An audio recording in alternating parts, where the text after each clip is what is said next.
नमस्कार दोस्तों, मैं प्रदीप एक बार फिर आप सबों को इसके टेक्निकल चैनल में स्वागत करते हैं। तो चलिए दोस्तों, जैसा कि हम लोगों का यहाँ पे सीरीज चल रहा है ITI fitter trade theory previous year questions paper का।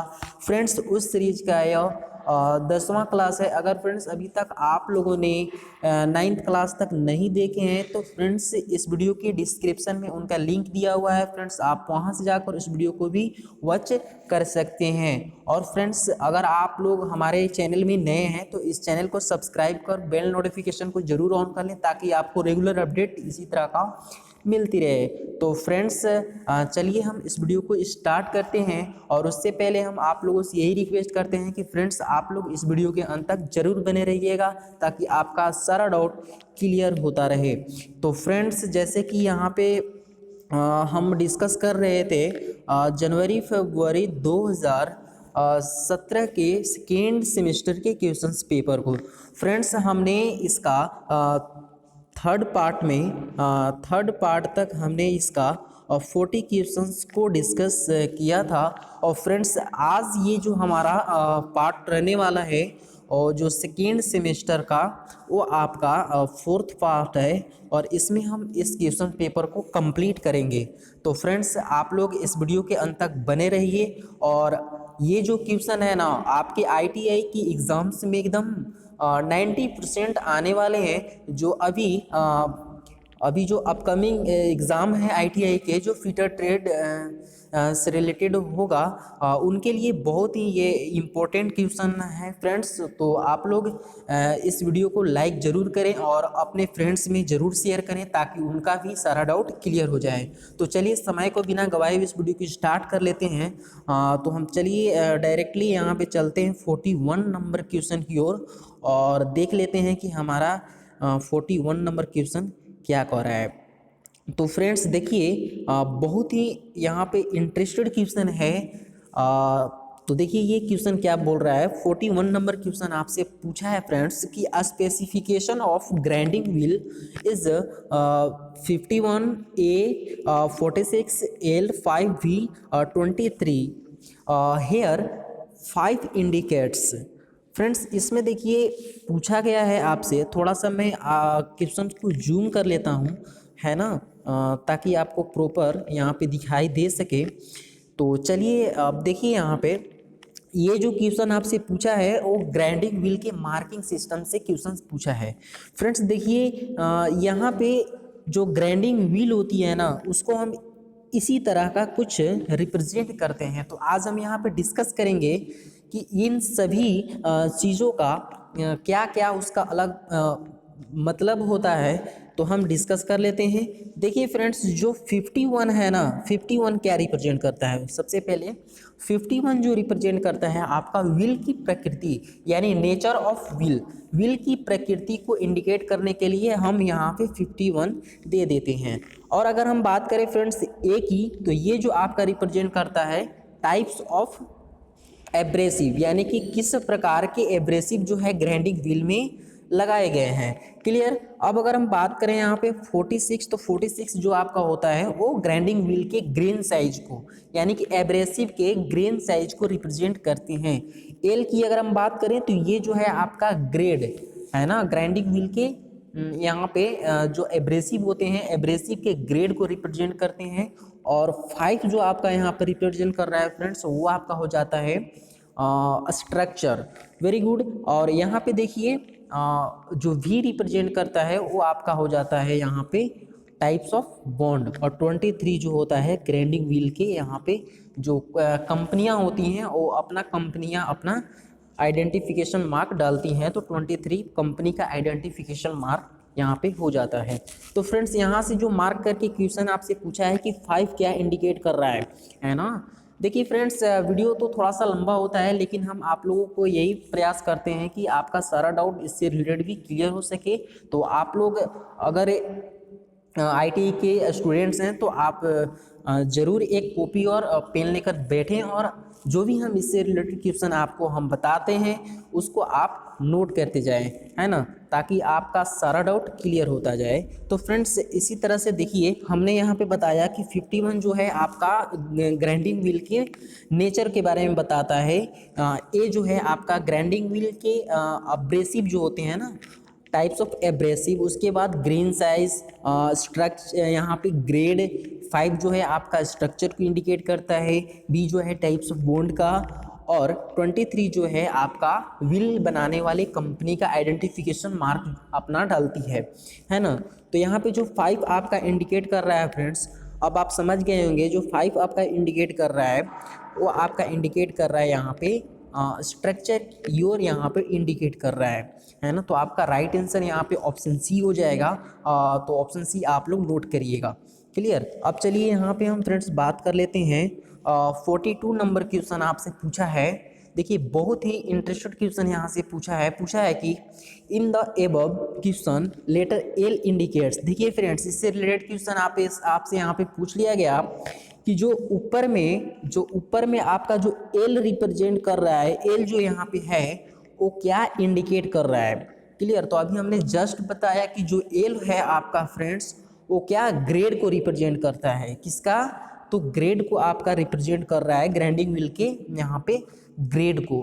तो आपका राइट आंसर ऑप्शन डी हो जाएगा, यानी 42 का आपका राइट आंसर ऑप्शन डी आपका करेक्ट हो जाएगा। तो इसी तरह से हम नेक्स्ट क्वेश्चन की ओर अगर हम चलते हैं तो यहाँ पे देखिए 43 नंबर क्वेश्चन आपसे पूछा है फ्रेंड्स। देखिए for general work lip clearance angle is. Friends lip clearance angle जो होता है जनरल पर्पस के लिए हम 12 डिग्री से 15 डिग्री हम यूज करते हैं। नेक्स्ट हम चलिए 44 नंबर क्वेश्चन की ओर। यहाँ पे देखिए आपसे पूछा है ड्रिल आर मेड ऑफ, यानी कि ड्रिल जो है किस धातु के बनाए जाते हैं। तो फ्रेंड्स आप लोग याद रखिएगा जो ड्रिल है वो हाई कार्बन स्टील और हाई स्पीड स्टील दोनों के बनाई जाती हैं, यानी यहाँ पे आपका राइट आंसर जो है आपका ऑप्शन डी हो जाएगा, यानी बोथ ए एंड बी। यानी आपका अगर आपसे पूछे कि ड्रिल किस धातु के बनाए जाते हैं तो आपका ऑप्शन डी राइट होगा, यानी हाई कार्बन स्टील और हाई स्पीड स्टील दोनों के बनाए जाते हैं। क्लियर। अब चलिए हम फ्रेंड्स इसी के साथ नेक्स्ट क्वेश्चन की ओर बढ़ते हैं। तो यहाँ पे देखिए 45 नंबर क्वेश्चन आपसे पूछा है फ्रेंड्स। ये जो क्वेश्चन है ना आपके आईटी के एग्जाम में एकदम 90% आने वाले हैं।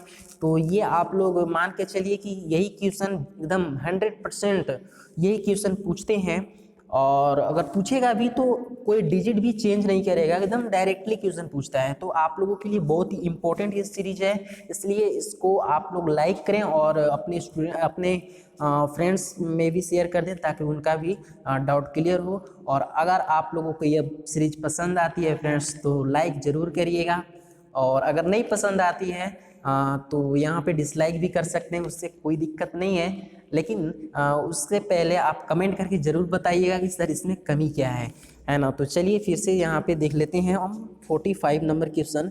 बोल रहा है कि which one of the following is use to hold straight shank drill having diameter less than 12 mm। Friends यहाँ पे सबसे पहले क्वेश्चन को समझिएगा।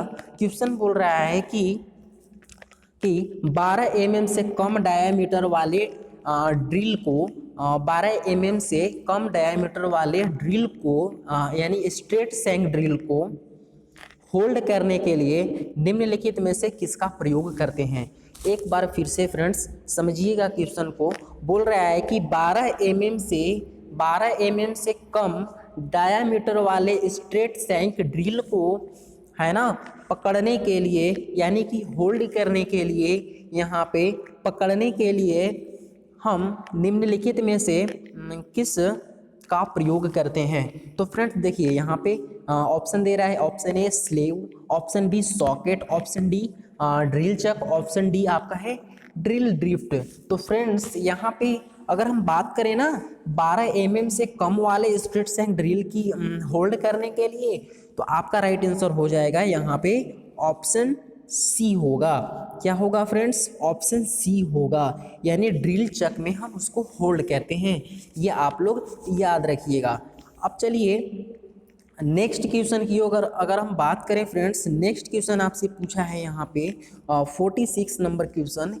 If the dimension of component is 25 plus minus 0.03 mm, it's tolerance is. Friends यहाँ पे देखिए किसी भी कंपोनेंट का यहाँ पे टॉलरेंस आपको यहाँ पे फाइंड आउट करना है और इसका अपर डेविएशन और लोअर डेविएशन भी दिया हुआ है। तो फ्रेंड्स अगर आपका ये बेसिक साइज अगर यहाँ पे देखिए 25 mm दे दिया है और प्लस और माइनस करके 0.03 दिया हुआ है, तो हमने आप लोग को बताया था कि जो टॉलरेंस होती है वो किसी भी कंपोनेंट के क्या होती है, maximum limit of size minus minimum limit of size के अंतर होती है टॉलरेंस, है ना। तो वो आपका टॉलरेंस फाइंड आउट यहाँ पे ऐसे हो जाएगा। लेकिन एक इसका एक ट्रिक है फ्रेंड्स, अगर प्लस और माइनस में वैल्यू सेम होती है, अगर प्लस और माइनस में वैल्यू सेम होती है तो जो टॉलरेंस होती है ना वो आपका क्या होता है, वो आपका क्या होता है, इसका डबल हो जाता है आपका टॉलरेंस। तो यहाँ पे आपका टॉलरेंस कितना आ जाएगा, 0.06 आ जाएगा। तो राइट आंसर क्या होगा फ्रेंड्स, यहाँ पे आपका ऑप्शन सी जो है आपका राइट आंसर होगा। क्लियर। तो फ्रेंड्स आशा करते हैं आप लोगों का भी ये डाउट क्लियर हो गया होगा। अब इसी के साथ हम नेक्स्ट क्वेश्चन की ओर बढ़ते हैं। ठीक है, देखिए फ्रेंड्स यहाँ पे जो है 47 नंबर आपका क्वेश्चन पूछा है, a cutting tool use to finish and enlarge a hole is known as. Friends बोल रहा है कि एक वैसा कौन सा कटिंग टूल है जिसकी सहायता से हम क्या करते हैं, जिसका प्रयोग करके हम किसी भी होल को फिनिश भी करते हैं और इनलार्ज करते हैं यानी बड़ा करते हैं। तो वैसा कौन सा टूल है। तो फ्रेंड्स यहाँ पे चलिए ऑप्शन क्यों चलते हैं। ऑप्शन बोल रहा है ड्रिल, टैप, डाई और रीमर। क्लियर। तो यहाँ पे जो आपका राइट आंसर होगा फ्रेंड्स वो आपका रीमर करेक्ट आंसर हो जाएगा, क्योंकि रीमर एक ऐसा टूल होता है फ्रेंड्स जिसकी सहायता से हम किसी भी होल को एक अच्छे यानी गुड फिनिश करते हैं, एक अच्छे स्टैंडर्ड साइज में हम उसको क्या करते हैं, होल को फिनिशिंग करते हैं और होल को थोड़ा सा इनलार्ज भी करते हैं। इसलिए आपका रीमर जो है यहाँ पे राइट आंसर हो जाएगा। क्लियर। अब चलिए यहाँ पे फ्रेंड्स 48 नंबर क्वेश्चन आपसे पूछा है, बोला है what is use to remove broken tap.